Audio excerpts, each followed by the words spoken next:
आपण पाहत आहात RK न्यूज, बातमी तुमची, आवाज आमचा। मिरज सिव्हिल हॉस्पिटलमध्ये निवासी डॉक्टरांच्या विविध मागण्यांसाठी बेमुदत संप। जोपर्यंत GR निघत नाही तोपर्यंत संप सुरूच राहणार।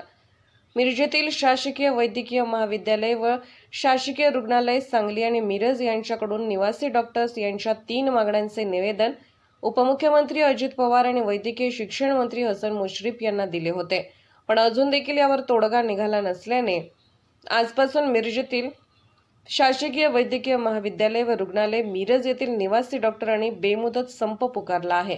यामध्ये त्यांच्या प्रामुख्याने 3 मागण्या आहेत। निवासी डॉक्टरांसाठी पुरेशा प्रमाणात हॉस्टेलची व्यवस्था करावी, निवासी डॉक्टरांना दिले जाणारे विद्यावेतन प्रत्येक महिन्याच्या 10 तारखेपर्यंत त्यांच्या खात्यावर जमा करण्यात यावे, तसेच विद्यावेतनमध्ये 10,000 रुपये प्रमाणे वाढ करण्यात यावी।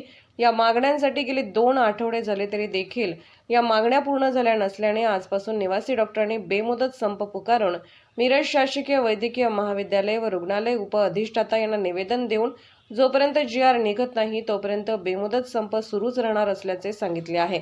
संपाच्या वेळी फक्त आपत्कालीन सेवा सुरू राहतील। यावेळी अध्यक्ष डॉक्टर अमोल भडबडे, डॉक्टर विजय कदम, डॉक्टर फातिमा, डॉक्टर मोहिनी कोठावले तसेच मोठ्या प्रमाणात निवासी डॉक्टर उपस्थित होते।